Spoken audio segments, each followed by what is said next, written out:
السلام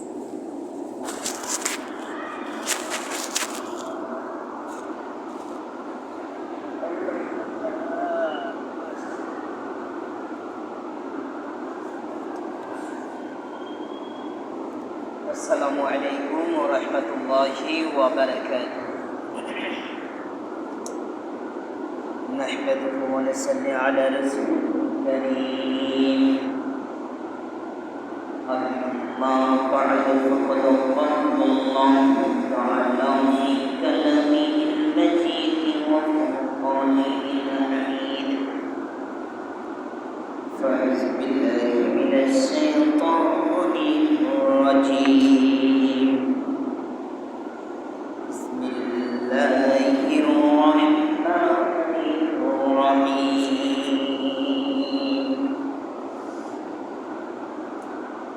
ألف لام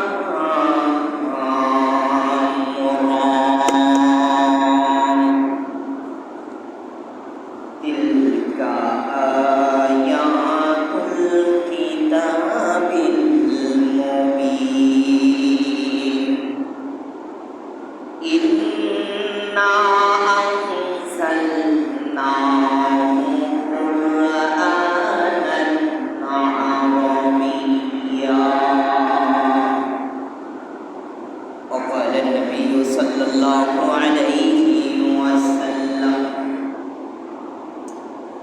إياكم والحسد فإن الحسد يأكل الحسنات كما تأكل النار الحطب، أو كما قال النبي عليه الصلاة والسلام. أي تماشا کا ہے عالم رویت، أي تماشا کا ہے عالم رویت، روجا تماشا بغل عالم میرا بھی. سارے دنیا کو مخالف کچھ نہیں، نقصان نہیں، ڈر نہیں ہے، غم نہیں ہے، جب خدا رحمان ہے. لا الہ الا اللہ، لا الہ الا اللہ، لا إله إلا الله، لا إله إلا الله، لا إله إلا الله، محمد رسول الله. আল্লাহ রাব্বুল ইজ্জত ওয়াল জালালের দরবারে লাখো কোটি শুকর যে রব্বুল আলামিন ভালোবেসে মুহাব্বত করে এই বর্ষাকালে বৃষ্টিকালের মধ্যেও আল্লাহর মসজিদে এসে কোরআনের তাফসীর শোনার জন্য, পড়ার জন্য, বসার জন্য তৌফিক দান করেছেন। সে মহাপ্রভুর দরবারে আনন্দে চিত্তে ভালোবাসা উজাড় মনে জোরে সোরে শুকরিয়া আদায় করি আলহামদুলিল্লাহ।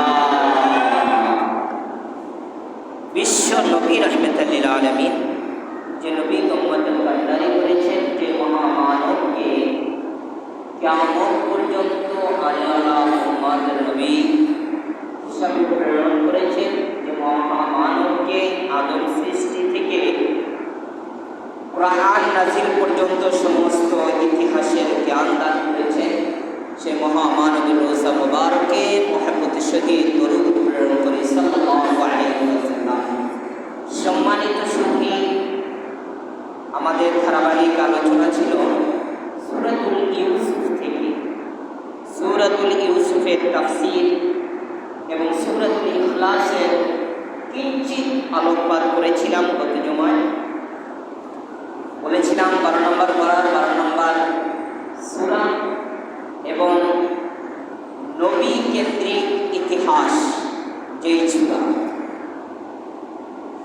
স্বাভাবিকভাবে আল্লাহ রাব্বুল আলামিন অন্য কোনো সূরার ভিতরে একজন নবীকে নিয়ে পূর্ণাঙ্গ জীবনী রচনা এবং নাযিল করেন। শুধুমাত্র সূরাতুল ইউসুফে ইউসুফ আলাইহিস সালাতু ওয়াস সালামের জন্ম বৃত্তান্ত এবং রাষ্ট্র পরিচালনার ইতিহাস সম্পূর্ণভাবে বর্ণনা করেছেন। তাহলে স্বাভাবিকভাবে বোঝা যায় সূরাটির ভিতরে ঘটনা এবং কেচ্ছা ইতিহাস রয়েছে না। পবিত্র কোরআনে আল্লাহ রাব্বুল আলামিন আয়াতের কালিমার মাধ্যমে ইশারা করে বুঝিয়ে দিয়েছেন শুধুমাত্র ইতিহাস নয়, শিক্ষাও রয়েছে। বলেন সুবহানাল্লাহ। আল্লাহ রাব্বুল আলামিন কোনো আয়াত, কোনো সূরা, কোনো ঘটনা এমনি এমনি পবিত্র কোরআনে নাযিল করেন। বান্দার এখানে ফায়দা হয়েছে, হেদায়েতের জন্য রাস্তা রয়েছে এবং আমাদের শেখার জন্য অনেক নিদর্শন রয়েছে। গত জুমায় আমরা আলোচনা করেছিলাম 1 নম্বর আয়াত থেকে 18 নম্বর আয়াতের তাফসীর। সম্পূর্ণ তাফসীর করা তো সম্ভব নয়, কারণ হলো আল্লাহ রাব্বুল আলামিনের এই পবিত্র কোরআনের তাফসীর শুধু বাংলার জমিনেই বের হয়েছে 2.5 লক্ষ কপি। বলেন সুবহানাল্লাহ। 2.5 লক্ষ কপি যদি তাফসীর হয়ে থাকে, আমি এই নগণ্য মানুষ পুরো তাফসীর করা সম্ভব? আমার মেধায় আল্লাহ রাব্বুল আলামিন যতটুকু দিয়েছেন, মারিফুল কোরআনের 650 নম্বর পৃষ্ঠা আল্লামা শফি রহমাতুল্লাহি আলাইহি পাকিস্তানি উনি যে তাফসীর লিখেছেন, ইদ্রিস কান্দলবি রহমাতুল্লাহি আলাইহির হাওলা এবং তাফসীরে কুরতুবী মাঝারি এবং ইবনে কাসির থেকে তার কিঞ্চিত আলোকপাত করেছিলাম। আজকে ইনশাআল্লাহ 665 নম্বর পৃষ্ঠা থেকে আলোচনা হবে মারিফুল কোরআনের। আজকের যে আলোচ্য বিষয় আমাদের গত জুমায় ছিল ইউসুফ আলাইহিস সালাতু ওয়াস সালামকে ভাইয়েরা ষড়যন্ত্র করে তাকে দুশমন ভেবে শয়তানের ধোঁকায় পড়ে নবীর পুরুষজাত সন্তান হয়েও তারা ভাই ভাইয়ের প্রতি অবিচার করেছে, ঠিক কিনা? আজকে আমরা সারাংশ আলোকপাত করে আয়াতের তাফসীর শুনব 15 নম্বর আয়াত থেকে 22 নম্বর আয়াত। পবিত্র কোরআন থেকে আমরা তাফসীর শুনব ইনশাআল্লাহ। ওয়া তাওফীকি ইল্লা বিল্লাহ। ইউসুফ আলাইহিস সালাতু ওয়াস সালাম কেমন ছিলেন?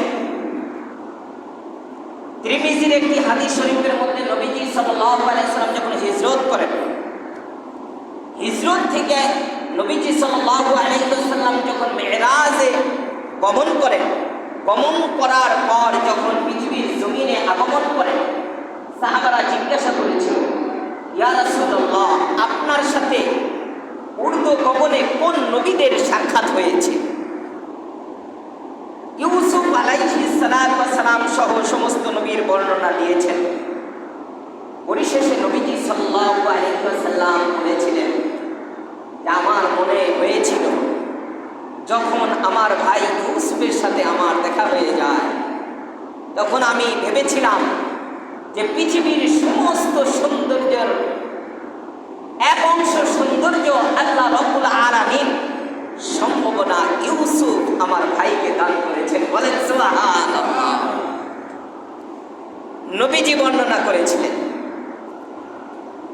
ইউসুফ কেমন ছিল। আল্লাহর নবীর জবানে বলেছিলেন, উর্দু গগনে যখন ইউসুফের সাথে দেখা হয়, আমি তার দিকে তাকিয়ে বলেছিলাম, মাশাআল্লাহ, আল্লাহর সৃষ্টি জগতের সমস্ত সৌন্দর্য তোমাকে আল্লাহ দান করেছে। সুবহানাল্লাহ। ইউসুফ আলাইহিস সালাতু ওয়াস সালাম এমন সৌন্দর্য ছিলেন, 10-11 বছর বয়সে তার এই ইতিহাস। যখন ইউসুফ আলাইহিস সালামের মা ইন্তেকাল করল, তখন আমাদের দেশেও দেখা যায় এতিম হিসাবে অন্যজন লালিত পালিত করার জন্য নিয়ে নেয়, যদি এমন আত্মীয় স্বজন থাকে। ইউসুফ আলাইহিস সালামকে তার ফুফু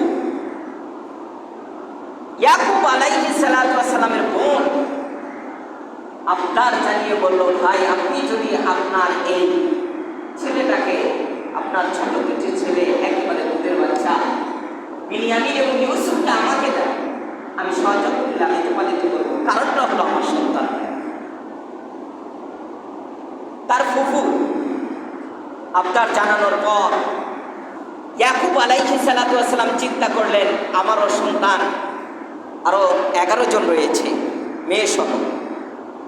এতগুলো সন্তান নিয়ে ঝাই ঝামেলা হওয়াটাই স্বাভাবিক। তারা যদি আদরে বড় হয় আমার পাশেই থাকবে, আদরে দেখতে পাবো। ইউসুফকে তার ফুফুর কাছে দেওয়া হলো। হঠাৎ করে একদিন চক্রের ভিতরে ফেলে ইউসুফের ভাইয়েরা 10 জন তারা অভিযোগ নিয়ে বাবার কাছে আসছে, বাবা আমরা যে পোশাক পরে মেষ চড়াইতে যাই, আমাদের যে বেল্ট রয়েছে, এই বেল্ট আপনার ছোট ছেলে ইউসুফ চুরি করেছে। বাস্তবে তার ফুফুর বাসায় সেই বেল্টটা পাওয়া যায়। মানে হলো তাদের চক্র ফুফুর বাসায় নিজেরাই রেখে আসে এবং তাকে দোষ দেয়। উদুর কুণ্ডে উদুর ধারে, মানে নিজে দোষ করে অন্যকে চাপিয়ে দেওয়া। ইউসুফ আলাইহিস সালামকে তার বাবা শাসিয়ে যে অন্যের কাছে দেওয়ার কারণে সম্ভাবনা আমার ছেলেটা এমন হয়েছে, আবারও তার কাছে নিয়ে নেয়। এর কারণটা হলো তার সাথে যেন দুশ্মনী বেশি করা যায়।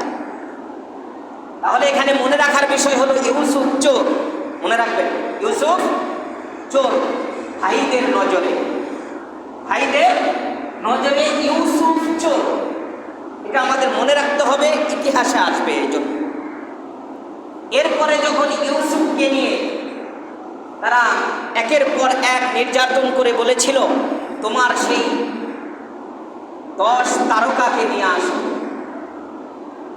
তোমার সেই 11 তারকাকে নিয়ে আসো, চন্দ্র সূর্যকে নিয়ে আসো, যারা তোমাকে সিজদা করেছিল তারাই তোমাকে বাঁচাবে। ইউসুফকে এইভাবে মানসিক নির্যাতন করতে থাকে আর করতে থাকে। কিন্তু ইউসুফ তো তার ভাইদের কাছে জীবন ভিক্ষা চেয়েছিল। ইয়াকুব ভাই চিন্তা করলো যে এত আদরের ভাই, তাকে আমি কিভাবে এভাবে বাবা হাতে উঠাইয়া দেওয়ার পর নির্যাতন করতে পারি। আদর করে যখন তাকে কোলে উঠালো, ঘাড়ে উঠিয়ে নিয়ে যাচ্ছিল, এই মুহূর্তে বাকি 9 ভাই বললো, তুমি যদি তার উপরে সহানুভূতি দেখাও, ভালোবাসা দেখাও, তাহলে তোমাকে আমরা ছেড়ে দেব। কারণ তোমার ইচ্ছা হলো যে বাবার কাছে তুমি ভালো শাস্তি চাও, এই সাজার কোনো সুযোগ নেই। তখন বুঝতে পারলো না, ভাইরা আমার উপরেও দুশ্মন নেই। এই জন্য পরামর্শ দিল, দেখো ভাই, বাবার কাছ থেকে এনেছিলাম ইউসুফকে। ইউসুফ আমাদের একজন ভাই, আমাদের যদিও সৎ ভাই, কিন্তু আমরা এভাবে ইউসুফকে নির্যাতন করতে পারি না। বড় ভাইয়ের কথা ছোট ভাইয়েরা মানতে বাধ্য। এই জন্য বলল, ভাই তুমি কি বলতে চাও?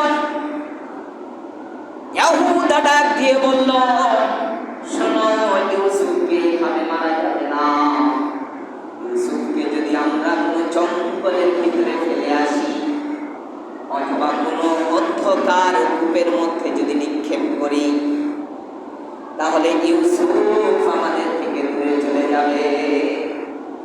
এমনটা হতে পারে কোনো বণিকের দলেরা তাকে কুড়িয়ে দিবে, উঠাইয়া নিবে। এমনটা হতে পারে।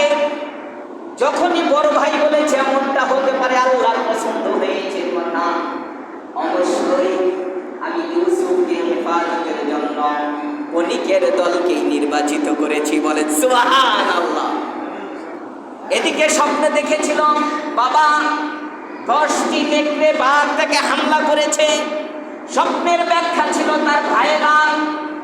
আবার স্বপ্ন দেখেছিল মিশরের জমিন হবে আমার ওরসজাত সন্তানের। নবীর স্বপ্ন কখনো মিথ্যা হতে পারে না। ইয়াকুব আলাইহিস সালামের বিশ্বাস ছিল, আমার সন্তানকে যত নির্যাতিত আর নিপীড়িত করুক না কেন, একদিন হলেও মিশরের বাদশা হবে আমার সন্তান। বলেন সুবহানাল্লাহ। বাবা তো ওই বাবা যিনি নবী, বাবা তো এমন বাবা, তার বাবাও নবী, তার বাবাও নবী। কিনা বলেন? তাহলে এমন নবীর স্বপ্ন কি মিথ্যা হতে পারে?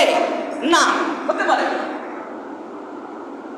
ইয়াহুদা যখন বলেছে সিরিয়া থেকে মিশরের দিকে একটি কাফেলার দল যাবে, ওই কাফেলার দল হঠাৎ করে রাস্তা ভুলে গিয়ে কেনানের রাস্তা ধরেছে। আল্লাহ রাব্বুল আলামিন ফয়সালা করেছেন মালিক ইবনে দেবর নামক একজন কাফেলা, মালিক ইবনে দেবর। এই মালিক ইবনে দেবর ছিল সর্দার, কাফেলার সর্দার।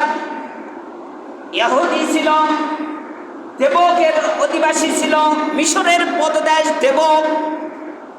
এই দেবকের অধিবাসী মালিক ইবনে দেবর হঠাৎ করে রাস্তা বলে কাফেলা নিয়ে তারা কেনানের রাস্তা ধরলো।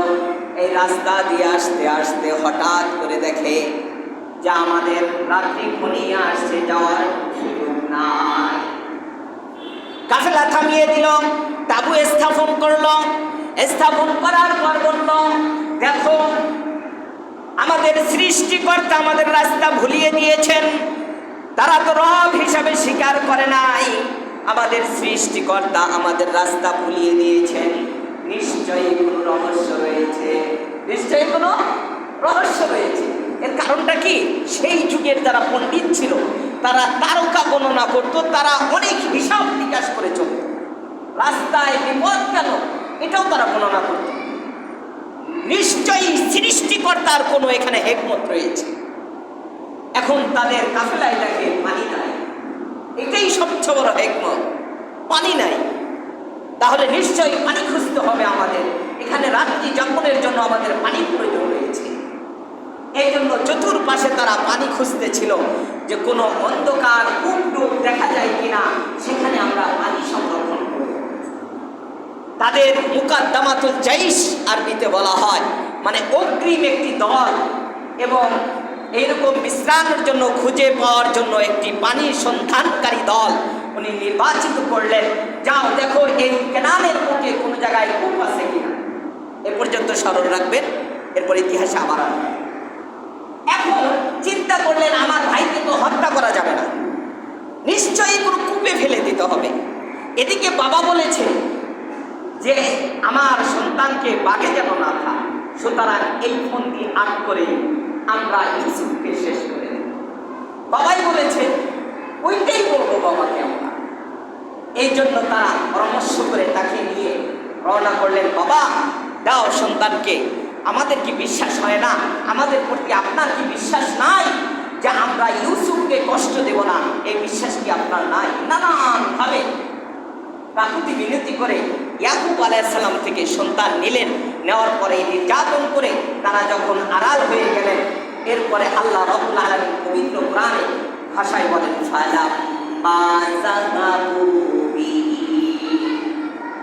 বাবার কাছ থেকে ইউসুফকে নেওয়া হলো। ইয়াকুব আলাইহিস সালাম থেকে নিলেন।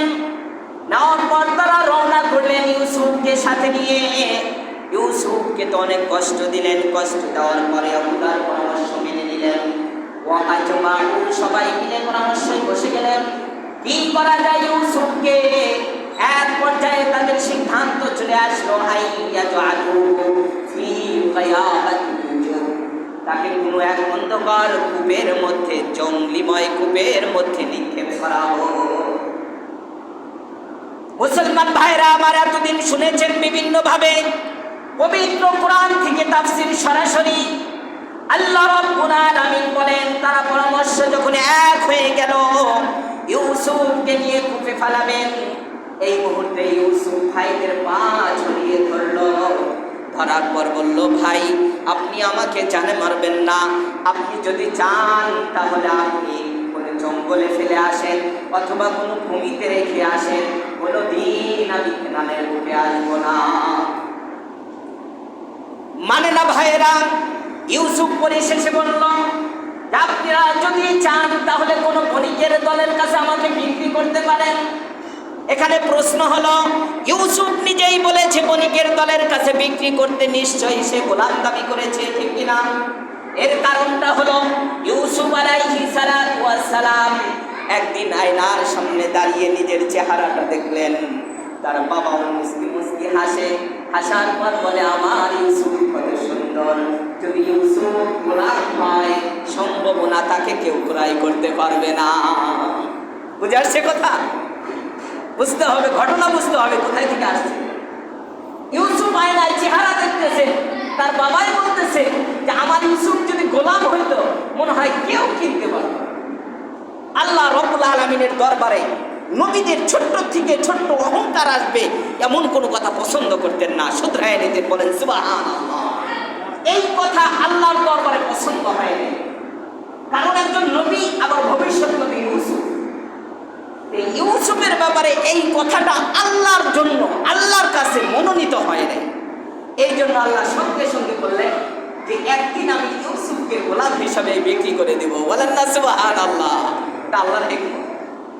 এই জন্য আল্লাহ বললেন শিক্ষা রয়েছে এটা। অহংকার আজকে আপনার আমার একটু ক্ষমতা পাওয়ার কারণে কি অবস্থা দাঁড়ায়, কি অবস্থা দাঁড়ায়। রাজনৈতিক রাষ্ট্রীয় ক্ষমতাবাদ যদি পারিবারিকভাবে সামাজিকভাবে একটু অর্থ হয় তারপরেও কেমন অবস্থা হয়। আমার পাশে কেউ আসতে পারে না, আমি কখনো সালাম দেই না, আমার চলার গতি ভিন্ন হয়। রোডে যদি ময়লা থাকে তাহলে আমার লুঙ্গি পরিষ্কার করার জন্য সুইপার হয়ে যায়, ঠিক কিনা বলেন? এত লম্বা করে লুঙ্গি পরি। নবীজি বলেছেন, মা আসফালা মিনাল কাবাইনি মিনাল ইজারি ফিন নার। এই টাকনুর নিচের অংশ যেটা হবে সেটা জাহান্নামের অধিবাসী হবে, জাহান্নামে যাবে। কিন্তু আমার লুঙ্গি আর প্যান্ট, কারণ আমার টাকার অভাব নাই, আমার জনবল ধনবলের অভাব নাই, শক্তির অভাব নাই। আমি যদি উপরে পড়ি তাহলে ভালো দেখা যাবে না, প্যান্ট ঝুলিয়ে থাকতে হবে, লুঙ্গি আরো লম্বা হতে হবে, তাহলে মানুষে বলবে যে এটা চৌধুরী বংশের লোক, ঠিক কিনা বলেন? অহংকার পতনের মূল, মনে রাখবেন। অহংকার কিসের মূল? পতনের মূল। নবীদের সামান্য একটু মনের ভিতরে আনন্দ আসছে, সেই আনন্দ পর্যন্ত আল্লাহ পছন্দ করে নাই। আর আমরা তো এর থেকে কত বড় বড় আশা আকাঙ্ক্ষা আনন্দ অহংকার গর্ব নিয়ে চলি। কিন্তু কখনো কি ভেবেছি যে আমার মতো হাজারো ভাই মেডিকেলে পড়ে আছে, পানি খাওয়া ডাক্তার থেকে নিষেধ, ঠিক কিনা বলেন? খাবার খাওয়া নিষেধ। আমার মতো কত ভাই গাজা এবং ফিলিস্তিনের ভিতরে না খেয়ে মারা যাচ্ছে, কিন্তু আমি কত খাবার নষ্ট করতেছি, ঠিক কিনা বলেন? এটা মনে রাখা দরকার, আমার সৃষ্টি কোথায় থেকে? এক ফোঁটা নাফাক পানি থেকে। আবার আমি চলে যাব মৃত্যুর পর, আর আমার কোনো ঠিকানা থাকবে না। আমাকে দ্রুত গতিতে মাটি দেওয়া হবে, কারণ হলো জমি ভাগ করতে হবে, ঠিক কিনা বলেন? অর্থ সম্পদ সবকিছু আমার বন্টন করতে হবে। ইউসুফ আলাইহিস সালামের এই ছোট্ট একটি মনের আনন্দ আল্লাহ পছন্দ করেন নাই। এই জন্য ইউসুফের জবান থেকে বের হয়েছে যে আমাকে গোলাম হিসাবে বিক্রি করা হোক। ইতিহাস হলো সেই আয়নায় দেখা পর সে বলেছিল গোলাম হলে কেউ কিনতে পারবে না, কিন্তু আমাকে গোলাম হিসাবে বিক্রি করা হোক। আবার বলেছিল যে যদি গোলাম হতো কত টাকা না মূল্য হতো না, তার মূল্য আল্লাহ কমিয়ে দিয়েছেন যে দেখো আমি কি করতে পারি। ইউসুফ আলাইহিস সালাম ভাইদের পা জড়িয়ে ধরলেন, ভাই আপনারা আমাকে কূপে ফেলে দিবেন না, আমাকে গোলাম হিসাবে বিক্রি করে দেন। এই কথা বলার পর তাদের মধ্যে থেকে একজন বলল, ইউসুফের কথা শোনা যাবে না, ইউসুফের জামা দিয়ে ইউসুফের হাত পা গুলো বেঁধে নাও। ইউসুফ আলাইহিস সালামের জামা খুলে ফেলা হলো। এর মানে হলো এক ভাষায় বলা যায় ইউসুফ উলঙ্গ। আল্লাহর কাছে পছন্দ ছিল না। জিবরাইল আলাইহিস সালামকে বললেন, যাও জিবরাইল, আমার নবী উলঙ্গ হয়ে যাচ্ছে, জান্নাতি একটি পোশাক তার জন্য তৈরি করো। সুবহানাল্লাহ বলেন, জান্নাতি পোশাক তৈরি করো। ইউসুফ কান্না করে ভাইদের হাত ধরে পা ধরে হাত পা বেঁধে নেওয়া হলো। বেঁধে নেওয়ার পর যখন কূপের ভিতরে নিক্ষেপ করবে, তখন ইউসুফ ওই কূপের ওয়াল ধরে ধরে, ওই কূপের কিনারা ধরে ধরে কান্না করে, ভাই আপনি কূপের ভিতরে নিক্ষেপ করবেন না, কারণটা হলো কূপের ভিতরে অন্ধকার এবং সেখানে অনেক হিংস্র প্রাণী রয়েছে, তারা আমাকে ধ্বংস করবে। আল্লাহ রাব্বুল আলামিন পছন্দ করলেন না। ইউসুফ তোমাকে এত নির্যাতন করতেছে, তোমাকে এত কষ্ট দেয়, আমি আল্লাহ ঘোষণা করে দিলাম, যদিও মাত্র 11 বছর বয়স, সেই সময় আল্লাহ রাব্বুল আলামিন ওহী নাজিল করেছেন। সুবহানাল্লাহ। 11 বছর বয়সে তো ওহী নাজিল হয় না। মুফাসসিরগণ বলেছেন এটা হলো আগাম বার্তা যে ভবিষ্যৎ সে একজন নবী হবে। এইরকম ওহী নাজিল হয়েছিল ঈসা আলাইহিস সালামের উপরে শিশুকালে, এইরকম ওহী নাজিল হয়েছিল মূসা আলাইহিস সালামের উপরে শিশুকালে। তাহলে ওহী নাজিলের দ্বারা উদ্দেশ্য হলো যে একজন প্রিয় বান্দা হবে, আল্লাহ একজন নবী হবে। আল্লাহ রাব্বুল আলামিন তাকে পছন্দ করে বললেন, ইউসুফ তোমার কোনো চিন্তার কারণ নাই, আমি রব তোমার জন্য যথেষ্ট হয়ে গেলাম। ওয়া আওহাইনা ইলাইহি, আল্লাহ রাব্বুল আলামিন ওহী নাজিল করলেন ইউসুফকে, খবর পাঠিয়ে দিলেন, ও ইউসুফ তুমি একদিন তাদের এই কষ্টের উত্তর দিতে পারবে। এর দ্বারা প্রমাণ হলো আল্লাহ রাব্বুল আলামিন জানিয়ে দিলেন আল্লাহ তাকে হেফাজত করবেন। 2 নম্বরে হলো আমি তোমাকে এমন নিয়ামত দান করব, ইউসুফ চিন্তার কোনো কারণ নাই, তারাও গবেষণা করতে পারবে না, চিনতে পারবে না। এর দ্বারা প্রমাণ হলো আল্লাহ রাব্বুল আলামিন তাকে একদিন বাদশা বানাবেন। বলেন সুবহানাল্লাহ। আল্লাহ ওহী নাজিল করলেন, ওয়া আওহাইনা, সাথে সাথে ওহী নাজিল হয়ে গেল। আল্লাহ তাকে ওহী নাজিল করে নানান ভাবে বললেন, বিআমরিহিম হাযা ওয়া হুম লা ইয়াশউরুন, যে আমি এমন কিছু করব তারা নিজেরাও বুঝতে পারবে না, আমি তাদেরকে খবর দিব কোনো বিষয়ে, কিন্তু এই খবরের আগে তোমাকে খবর দিছি, লাতু নাব্বি আন্নাহুম, আমি তোমাকে খবর করতেছি, চিন্তার কোনো কারণ নাই। বলেন সুবহানাল্লাহ। এখন ইউসুফ যখন এই গায়েবী আওয়াজ শুনতে পারলেন, ছোট মানুষ বুঝতে পারলেন আল্লাহ আমাকে হেফাজত করবে। সুবহানাল্লাহ বলেন। সেই 11 তারকা আর চন্দ্র সূর্যের কথা ইউসুফের মনে হয়ে গেল।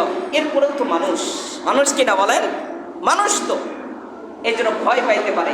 জিবরাইলকে বললো, যাও তুমি জান্নাতি পোশাকটা নিয়ে যাও আর একটা পাথরের টুকরা নিয়ে যাও, ইউসুফ পানিতে পড়ার আগে শূন্যের উপরে ইউসুফকে তুমি সেই পাথরের উপরে বসায় দাও। বলেন সুবহানাল্লাহ। এখন ইউসুফকে কিভাবে ফেলবে তারা গবেষণা করতেছে। গবেষণা করে সেই রশি দিয়ে, তাদের তো মেষের রশি ছিল, দুম্বার রশি, সেই রশির সাথে ইউসুফকে বেঁধে যখন অর্ধকূপ পর্যন্ত পৌঁছে গেল, তখন রশিটা উপর থেকে কেটে দিল, যে এখন জমিনে পড়ে যাবে, অর্থাৎ নিচে চলে যাবে। এটা ফেলে দেওয়ার পর এখন তো সেখান থেকে ভয়ঙ্কর আওয়াজ আসার কথা ছিল এবং সেখানে চিৎকারের আওয়াজের কথা ছিল, হিংস্র প্রাণীর কথা ছিল না, ইউসুফ তো পথের উপরে বসে মালিকের শুকরিয়া আদায় করেছে। বলেন সুবহানাল্লাহ। আল্লাহ রাব্বুল আলামিন সমস্ত কিছু শিক্ষা দিয়েছেন আমাদের। যেমন 3 অন্ধকার থেকে আল্লাহ রাব্বুল আলামিন হেফাজত করেছেন। যেমন নূহ আলাইহিস সালামকে হেফাজত করেছেন প্লাবন থেকে, যেমন হেফাজত করেছেন ইব্রাহিম আলাইহিস সালাম। এইভাবে যুগে যুগে শিক্ষা দিয়ে আসছেন।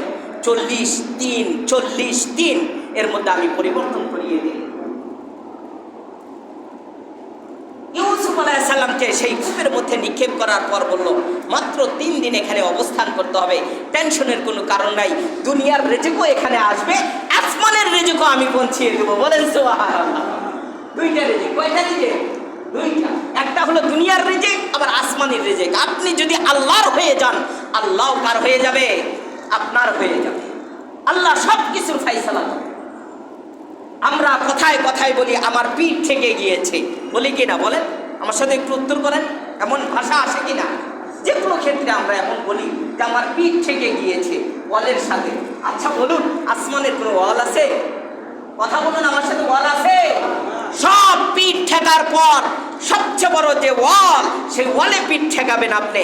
আল্লাহ রাব্বুল আলামিন ফয়সালা করবে। আল্লাহ বলেছেন আমার আসমানের কোনো ওয়াল নাই, আমার আসমানের দিকে তাকিয়ে তুমি চোখের পানি ছেড়ে দিয়ে তওবা করে 2 হাত তুলে আমার কাছে চাও, এখানে কোনো ওয়াল নাই, সরাসরি আমার সাথে ঠেকে যাবে। বলেন সুবহানাল্লাহ। এখন ইউসুফের তো দুনিয়া হিসাবে পিঠ ঠেকেছে, কিন্তু আল্লাহ রাব্বুল আলামিন পাথর দ্বারা তাকে কি করেছেন? ভাসমান অবস্থায় রেখে দিয়েছেন। এখন হিংস্র প্রাণী তাকে হত্যা করবে, ধ্বংসন করবে না, তারা তাকে সালাম জানিয়েছে। এ পর্যন্ত একটু স্মরণ রাখেন। এরপরে এখন ভাইরা চিন্তা করলো কি ব্যাপার, কোনো আওয়াজ নাই, কোথায় কি হচ্ছে? সম্ভাবনা কোনো এক পাথরের উপরে পড়েছে। জ্ঞানী, কত জ্ঞানী তারা। যা হোক, আজকের জন্য আমরা তাকে পাহারা দিই। পাহারা দিয়ে সন্ধ্যা ঘনিয়ে আসলো, বাবার কাছে চলে গেল। যাওয়ার পর বলতেছে, বাবা, কান্না করতে করতে, চিৎকার করতে করতে বাবা বেরিয়ে আসছে। ইয়াকুব আলাইহিস সালাম, কি হয়েছে তোমাদের? কোনো ছাগল ছাগি হারিয়ে গিয়েছে? কয় না। কি হয়েছে? এ কথা বলার মতো সাহস আমাদের হচ্ছে না যে ইউসুফ আলাইহিস সালামকে বাঘে খেয়েছে। কান্নার সুরে অভিনয় করে ইউসুফকে বাঘে খেয়েছে। আপনি তো বিশ্বাস করবেন না, কারণ আমরা কিন্তু মুমিন, আমরা সত্যবাদী।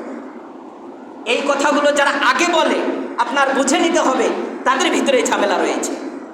মানে আগেই বলতেছে আপনি তো বিশ্বাস করবেন না, তা আমরা কিন্তু মুমিন এবং বিশ্বাসী। ইউসুফকে বাঘে খেয়েছে। কিছু মানুষ আছে দেখবেন কথায় কথায় কসম খায়। একটা উত্তর দিয়ে দিই আপনাদের, কথায় কথায় কসম খায়, আল্লাহর কসম এই কাজ আমি করি নাই, ওই কাজ উনি করছে। যে বেশি কসম খাবে, হাদিসে বলেছে সে মিথ্যাবাদী। সে কি মিথ্যাবাদী? বেশি কসম যে খাবে। এই জন্য আগেই বলে দিল যে আমরা কিন্তু সত্যবাদী। আচ্ছা, এটা কি প্রশ্ন আছে এখানে? তার বাবা তো কথাই বলে নাই, কিভাবে বললো আমরা সত্যবাদী? নিশ্চয়ই তাদের ভিতরে চলতেছে এটা তো মিথ্যা কথা। এটা কি কথা? মিথ্যা কথা। এখন বাবা ইউসুফ আলাইহিস সালাম এর বাবা ইয়াকুব আলাইহিস সালাম তার সন্তানের দিকে তাকায়, চেহারার দিকে তাকায় একজন নবী। ইয়াকুব আলাইহিস সালাম বলেন, ও আমার সন্তানেরা, তোমরা যে বলেছো ইউসুফকে বাঘে খেয়েছে, আমার তো বিশ্বাস হয় না ইউসুফকে বাঘে খেয়েছে। কারণটা হলো ইউসুফকে তো বাঘে খাওয়ার কোনো প্রশ্ন আসে না।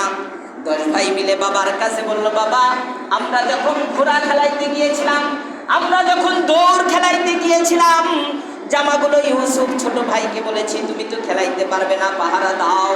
এই পাহারার মধ্যে হঠাৎ করে একটি নেকড়ে বাঘ তাকে খেয়ে নেয়, আমরা আর কিছু করতে পারি নাই। ইউসুফ আলাইহিস সালামকে বাঘে খায়। বাবা, আপনি বিশ্বাস করেন বাঘেই খেয়ে নিয়েছে? ইয়াকুব আলাইহিস সালাম বলেন, না না না, আমার মনে সাক্ষী দেয় ইউসুফকে তো বাঘে খায় নাই, কিন্তু এই কথা তো আমি বলতে পারি না তোমরাই খেয়েছো। মনের ভিতরে কি তোমরাই খেয়েছো, এটা আমি বলতে পারি না। ইয়াকুব আলাইহিস সালাম বললেন, তোমরা যা বর্ণনা দিচ্ছ, আমাদের ভাষায় যদি বলতে হয় তোমরা যে 9-6 কথা বলছো, এই কথাগুলো আমার বিশ্বাস হয় না। এরপরেও আমার মেনে নিতে হয় যে বর্ণনাগুলো দিয়েছ, এই বর্ণনা অনুযায়ী আমি মালিকের দরবারে সাহায্য করব। মালিকের দরবারে সাহায্য চাই। যে সিফাতগুলো বর্ণনা করেছ, এই সিফাতগুলো আমার বিশ্বাস হয় না। কারণটা হলো এর আগেও তো তোমরা ইউসুফের সাথে অনেক দুশমনি করেছো। আল্লাহ রাব্বুল আলামিন বললেন, ওয়াজাউ আবাহুম ইশাআন ইয়াবকুন। 10 ভাই মিলে সন্ধ্যার সময় কান্না করতে করতে বাবার দরবারে গেলেন। কলু ইয়া আবানা, হে আমার বাবা, ইন্না যাহাবনা নাস্তাবিকু, আমরা তো কি করেছিলাম, দৌড় খেলার মধ্যে লাফালাফি ঝাপাঝাপি করতেছিলাম। এই মুহূর্তের মধ্যে ওয়াতারাকনা, ইউসুফকে ছেড়েছিলাম আমরা সেই জায়গাতে। ইউসুফ ইনদা মাতাইনা, আমাদের জামাগুলো পাহারা দেওয়ার জন্য, আমাদের মেষ দুম্বাগুলো পাহারা দেওয়ার জন্য আমরা লাফালাফি ঝাপাঝাপি করতেছিলাম। ফাআকালাহু যিব, তাকে বাঘে খেয়ে নিয়েছে, তাকে বাঘে খেয়ে নিয়েছে। সরাসরি বলবো। এই কথা বলার পর এখন বাবা বলতেছে, ওয়ামা আনতা বিমুমিন। তারা বাবার কাছে বলে যে আপনি যদি বিশ্বাস না করেন কিছু করার নাই, আমরা কিন্তু মুসলমান ওয়ালা কুন্না সাদিকিন, আমরা সত্যবাদী। আমরা কি সত্যবাদী? আসলে সত্যবাদী? কথা বলেন, আপনারা সত্যবাদী না মিথ্যাবাদী? কিন্তু তারা নিজেরা বলতেছে, আল্লাহ বর্ণনা করেছেন ওয়ালা কুন্না, যে অবশ্যই আপনি এটা মানেন বা না মানেন, সাদিকিন, আমরা সত্যবাদী। এখন ইউসুফের বাবা বলতেছে, ওয়াজাহু আলা কামিসিহি। এখন তারা আবার নিজের প্রমাণের জন্য সেই জামা কাপড়গুলো উপস্থিত করলেন, যেই জামা খুলে নেওয়া হয়েছিল সেই কূপের কাছে। খুলে নেওয়ার পর, আচ্ছা বলুন তো, যদি বাঘে যদি আমাকে আপনাকে হামলা করে তাহলে জামা ছিঁড়া ফাটা থাকবে কিনা? কথা বলতে হবে, ছিঁড়া ফাটা থাকবে কিনা? আচ্ছা, এমন শিক্ষিত বাঘ যে যে শুধু মানুষটা খেয়ে নিল আর জামাটা রেখে গেল? এমন হতে পারে না। এখন এত সুন্দর জামা, এই জামা নিয়ে তার সাথে একটা ছাগি জবাই করে রক্তগুলো নিয়ে তার সাথে ভরিয়ে দিয়ে বলে, বাবা এই যে জামা দেখো, এই জামার সাথে রক্ত আছে যে তোমার ছেলেকে বাঘে খেয়েছে। ইউসুফ আলাইহিস সালাম এই জামা এখন হাতে নিয়ে চিন্তা করে, এত সুন্দর জামা, কোনো জায়গায় ছিঁড়া ফাটা নাই, তাহলে কিভাবে আমার ছেলেকে বাঘে খায়? এরপরে বললো, বাবা এত শিক্ষিত বাঘ, যে বাঘটা শুধু ইউসুফকে খেয়ে নিল আর জামাটা তোমাদের কাছে ফেরত দিল। তো আমার সন্দেহ হচ্ছে এই জামা নিয়ে ইউসুফের আরেকটি ঘটনা রয়েছে, শেষে আসবে। জামার সাথে এমন ঘটনা অনেক রয়েছে। আল্লাহ রাব্বুল আলামিন জামার সাথে ইউসুফ এবং ইয়াকুবের অনেক সম্পর্ক রেখেছেন। জামা দেখেই সে গ্রাম সঙ্গে বুঝতে পারতো ইউসুফ কোথায়, বলেন সুবহানাল্লাহ। এখন যখনই তার কাছে এই জামাটা দেওয়া হলো, তার মনের ভিতরে চলে আসছে আমার ছেলেকে কোন জঙ্গলের ভিতরে নিক্ষেপ করা হয়েছে। জামাই সাক্ষী দিছে, বলেন সুবহানাল্লাহ। কিন্তু এটা বলা যাবে না, কারণ বাবা বৃদ্ধ হয়ে গেছে। এখন সন্তান যখন বড় হয়, চাকরিজীবী হয়, বাবা এখন সন্তানের সঙ্গে কথা বলতে ভয় পায়। অবাস্তব কথা বলেছে না, এমন ঘটনাও রয়েছে। দেখবেন আপনারা সোশ্যাল মিডিয়াতে, কিছুদিন আগে বাবাকে গাছের সাথে বেঁধে কি বেদম মায়, জমিতে সাইন না দেওয়ার কারণে। এর মানে বাবার তো আর আগের মতো শক্তি নেই, এই জন্য ভয় পায় বাবা। কিন্তু আপনি একদিন বাবা হবেন, মনে রাখবেন যে আপনি যেভাবে সন্তানকে আঘাত করতেছেন, আপনি আপনার বাবাকে আঘাত করছেন, আপনাকেও একদিন আঘাত করবে। এখন বাবা হয়ে তারপরেও সে বলতে পারে না প্রকাশ্য, হয়তো আল্লাহর কোনো হিকমত রয়েছে এখানে যে বলা যাবে না, কিন্তু তাদের ভাষায় বলতো যা ও আলা কমিছি, এই দেখেন তার জামা, এই যে জামা। এরপরে জামাটা উল্টিয়ে দেখাচ্ছে বিদমিন কাজি, এই দেখেন রক্ত আছে তার সাথে, ঠিক আছে? আসলে কাজিব শব্দের অর্থ হলো মিথ্যা, আর বর্তমান বোঝাইতে গেলে কৃত্রিম রক্ত। এর মানে হলো তারা নিজেরা সিস্টেম করে রক্ত সেখানে লাগিয়ে বাবাকে দেখাইলো যে বিদমিন কাজিব, এই যে দেখেন রক্ত সহ নিয়ে আসছি। কোরআনে বলেছেন এটা মিথ্যা রক্ত। কি মিথ্যা রক্ত? এটা তাদের ছাগি জবাইকৃত রক্ত তার সাথে লাগিয়ে নিয়ে আসছে।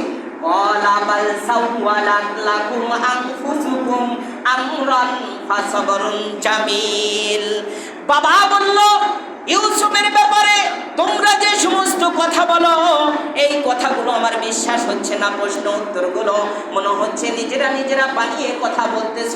এরপরেও আমার সবরে জামিল ধরতে হবে, মানে হলো আমার সবর ধারণ করতে হবে। ইয়াকুব আলাইহিস সালাতু ওয়াস সালাম বললেন, আল্লাহুল মুস্তাআনু আলা মা তাসিফুন, যে বর্ণনা দিয়েছো এই বর্ণনা অনুযায়ী আমি আল্লাহর কাছে সাহায্য চাই। আল্লাহ এই জন্য ইউসুফকে হেফাজত করে, বলেন সুবহান। এই পর্যন্ত আমরা 18 নম্বরের তাফসীর শুনেছি। এখন বর্ণনা শুনি তাফসীরে কি বলেছে। এখন এই সব কিছু দেখার পর যখন এই কথা বললেন, তার ভাইয়েরা চিন্তা করলো বাবা আমাদের উপর রাগান্বিত হয়েছে, কি করা যায়? একটা বুদ্ধি তো করতেই হবে, আমরা নবীর সন্তান। এই জন্য সে নিজে বড় ভাইয়ের কাছে আবার চলে গেল যে ভাই আমরা কি করতে পারি এখন বাবার জন্য? বাবা তো আমাদের উপর অনেক রেগে ক্ষেপে আছেন, এখন কি করা যায়? এখন বড় ভাই বুদ্ধি দিল, আমরা নবীর সন্তান, আমরা তওবা করতে পারি। কি করতে পারি?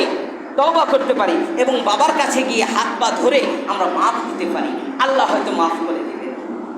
এখন ইয়াকুব আলাইহিস সালামের কাছে গিয়ে তারা হাত পা জড়িয়ে ধরে কান্না, বাবা আপনি মাফ করুন, আমাদের ভুল হয়েছে, কেন খেয়েছে বাকে জানি না, এটা আমাদেরই ভুল, আপনি মাফ করে দেন। ইয়াকুব তো নবী, আল্লাহর কাছে সে তো দোয়া করলেন, আল্লাহ এরা যদি সঠিকের উপরে থাকে তুমি মাফ করে দাও। কার উপরে থাকে? কথা বুঝতে হবে, কার উপর? সত্যের উপরে যদি থাকে তাহলে মাফ করে দাও। নবী তো, এই জন্য দুইজনকে আল্লাহ মাফ করেছেন, লাভি এবং ইয়াহুদা, দুইজনের বংশ থেকে নবী আসছে, বলেন সুবহানাল্লাহ। তারা তো সঠিকের উপরে ছিল, তারা দুই ভাই হেফাজত করেছে।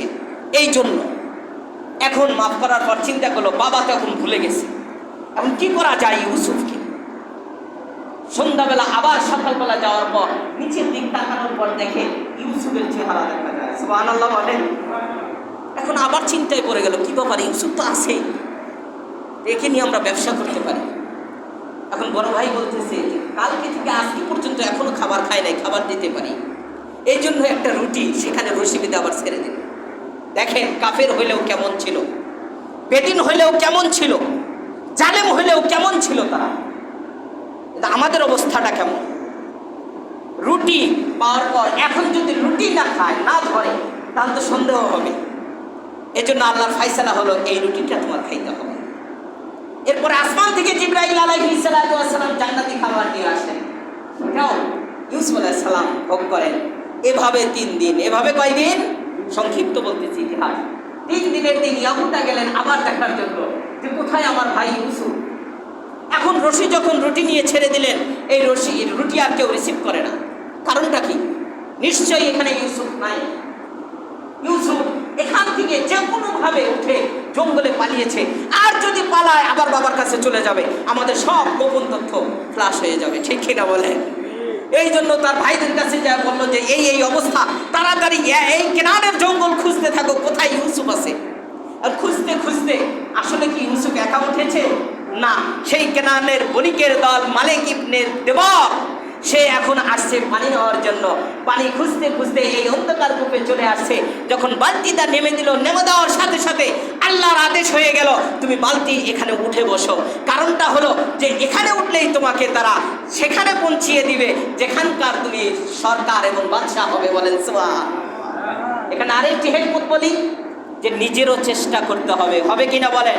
এখন যদি ইউসুফ বলতো যে আমি এখানে উঠবো না, তাহলে চেষ্টা হবে এটা, আপনি এখানে বসে থাকবেন, আল্লাহ কেমনে খাওয়াই, কেমনে কি করে দেখবো না। ওয়া আল্লাইসা লিল ইনসানি ইল্লা মা সাআ, আল্লাহ রাব্বুল আলামিন বলেছেন তুমি চেষ্টা করো, পৌঁছিয়ে দেওয়ার মালিক হলো রব। বলেন সুবহানাল্লাহ।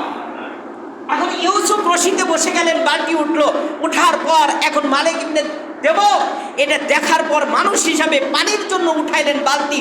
দেখেন ফুটফুটে ছেলে, এত সুন্দর, সে প্রথম অবস্থায় বেহুশ হয়ে জমিনে পড়ে গেল।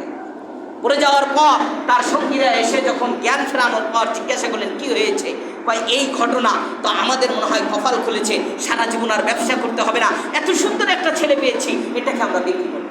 এটাকে আমরা কি করবো? বিক্রি করবো। আড়াল থেকে 10 ভাই দেখে ছাপিয়ে পড়ছে, সাবধান, এটা আমাদের গোলাম, এটা আমাদের কি গোলাম, এইটা নেওয়া যাবে না, এটা চোর, চুরি করে এবং গোলাম পালিয়ে এসেছে, সুতরাং এটা যদি নিতে হয় তাহলে আমাদের কিছু টাকা দিতে হবে। আচ্ছা, এই কথা তো বলার প্রশ্ন আসে না, কিছু টাকা দিতে হবে।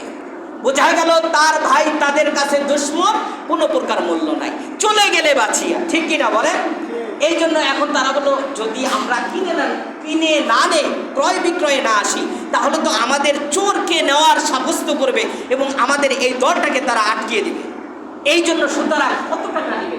তারা বললো কিছু টাকা দিতে পারো। তাফসীরে বলেছে যে কিছু শব্দের অর্থ 40, 20 অথবা 40, 2 দিরহাম করে 2 ভাইয়েরা যদি ভাগে পায় তাহলে এটাই বিক্রি করে দিবে। তারা মাত্র 20 টাকা দিল। কয় টাকা? 20 টাকা। আল্লাহ রাব্বুল আলামিন ইউসুফ আলাইহিস সালাতু ওয়াস সালামকে সান্ত্বনা দিলেন। ইউসুফের বাবাও তার কাছে কি করলো? ফরিয়াদ করলো মালিকের কাছে। ওয়াজাআত সাইয়ারাতুন, একটি বণিকের দল চলে আসলো। ফাআরসালু, তারা রওনা করলো, রিসালা করলো একজনকে পানি সন্ধানের জন্য, যাও দেখো কোথায় পানি রয়েছে কিনা। পানি খুঁজতে খুঁজতে তারা একটি অন্ধকার কূপ পেল। এই অন্ধকার কূপের ভিতরে পাশে ডালবাহু একটি ডোল বা বালতি তার ভিতরে নিক্ষেপ করলো। ফাআদলা ক্বালা ইয়া বুশরা হাযা গুলাম, এই গোলাম ইউসুফ আলাইহিস সালাতু ওয়াস সালাম বালতিতে লাফিয়ে উঠলেন আল্লাহ রাব্বুল আলামিনের আদেশে। বালতি যখন উঠানো হলো, এই বালতি উঠানোর পর দেখে এত সুন্দর একটি গোলাম, এত সুন্দর দেখা যায় তার চেহারা। ক্বালা ইয়া বুশরা হাযা গুলাম, এই শব্দ বলে সে বেহুশে পড়ে গেল। এই কেমন গোলাম, এত সুন্দর দেখা যায়, তার চেহারা এত সুন্দর, আর এমন হতে পারে মানুষ? ওয়াসারুহু বিদাআ, সঙ্গে সঙ্গে ভাইরা ঝাঁপিয়ে পড়লো, দেখো এটা আমাদের পণ্য, সব ইতিহাস গোপন করে দিয়ে বলল যদি নিতে হয় তাহলে আমাদের কিছু টাকা দিতে হবে। আল্লাহু আলিমুন বিমা ইয়ামালুন, আল্লাহ রাব্বুল আলামিন উভয়ের কর্মকাণ্ডগুলো দেখেন এবং জানেন এবং বুঝেন, সব কিছু করেন। আল্লাহ রাব্বুল আলামিন বললেন চলতে থাক, আমার খেলা হবে শেষে। আল্লাহ রাব্বুল আলামিন বলেন ওয়াশারাহু, আমি বিক্রয়ের জন্য মনস্থ করে দিলাম। যে ইউসুফ বলেছিল আমাকে কে ক্রয় করবে, ক্রয়ের জন্য সিস্টেম করে দিলাম। কয় টাকা? কথা বলেন। মাত্র 20 টাকা। কি বলেছিল? যে আমাকে মনে হয় কেউ কিনতে পারবে না। আল্লাহ রাব্বুল আলামিন এটা শুধরাচ্ছেন যে তোমাকে কিনতে পারবে একেবারে সামান্য টাকায়, নাম হলো 20 টাকা। বিসামানিন বাকসিন দারাহিমা মাদুদা, গণনা হিসাবে একেবারে সামান্য টাকা, গণনা হিসাবে একেবারেই সামান্য টাকা, মানে হলো 20 টাকা। এই 20 টাকায় তাকে ক্রয় করা হলো। ওয়াকানু ফীহি মিনাজ জাহিদিন, তারা কোনো ভ্রুক্ষেপ করলে না, এ চলে গেলে তাড়াতাড়ি বাসি। কিন্তু এদের মধ্যে একজন বলল যে অর্ধেক রাস্তায় যাওয়ার পর যদি তাকে ছেড়ে দেওয়া হয় পরে তো আবার বিপদ হবে, সুতরাং আমরাই তাকে পৌঁছিয়ে দিয়ে আসি, চলো। অর্ধেক রাস্তা পর্যন্ত তাকে পৌঁছানো হলো। পৌঁছানোর পর যখন অনেক দূরে কাফেলা চলে গেল, তারা ফিরে আসলো। আসার পর ইউসুফ আলাইহিস সালামকে দেবক শহরের বাজারে উঠানো হলো। বাজারে একের পর এক মানুষ আসতেছে তাকে ক্রয় করার জন্য, ক্রয় করবে। কিন্তু সেই জামানায় ছিল নিলামে বেচা কেনা, যে যত বেশি দিবে তাকে দেওয়া হবে। এখন একজন বলে 1 লাখ, একজন বলে 5 লাখ, এইভাবে উঠতে উঠতে শেষ পর্যন্ত মাঝে একজন বলে ফেললো যে তার সমপরিমাণ যত হীরা জওহর মুক্তা হয় সব কিছু আমি দেবো, আমাকে দাও। তখনই মালিক ইবনে দেবক বলল যে নিশ্চয়ই এর দাম আরো বেশি আছে, আরো বেশি আছে। সময় সংক্ষিপ্ত, কি করব, আরেকটু বলি। এরপরে সবাই যখন ঝুঁকিয়ে পড়লো, এদিকে ইউসুফ আলাইহিস সালামকে মিশরের মধ্যদেশ দেবকের বাজারে উঠানো হলো। আর ইউসুফ আলাইহিস সালামের সেই বাজারের কিনারা দিয়ে কিতফির নামক মন্ত্রী, মানে মিশরের সেই যুগে যিনি ছিল আজিজে মিশর বলা হয়, সেই মন্ত্রী তার স্ত্রী জুলেখাকে নিয়ে সে টমটমি নিয়ে, অর্থাৎ ঘোড়ার গাড়ি নিয়ে রওনা করতেছে। এর মধ্যে দেখে আমার এই রাজ্যের ভিতরে এত কেন মানুষ জমা হয়েছে, এত আলোচনা কেন, কি এটা আমার দেখা দরকার। নিকটে যাওয়ার পর দেখে যে আসলে এত সুন্দর যুবক আমিও কোনোদিন চোখে দেখি নাই। বলেন না সুবহানাল্লাহ। এ পর্যন্ত ইতিহাস আমাদের। আগামীতে ইনশাআল্লাহ বাকি ইতিহাস হবে, তাকে ক্রয় করা হবে। এরপরে দেখা যাবে কতদূর আমরা যেতে পারি। আল্লাহ রাব্বুল আলামিন আমাদের সকলকে বোঝার জন্য তৌফিক দান করুন। সকলে বলি আমিন।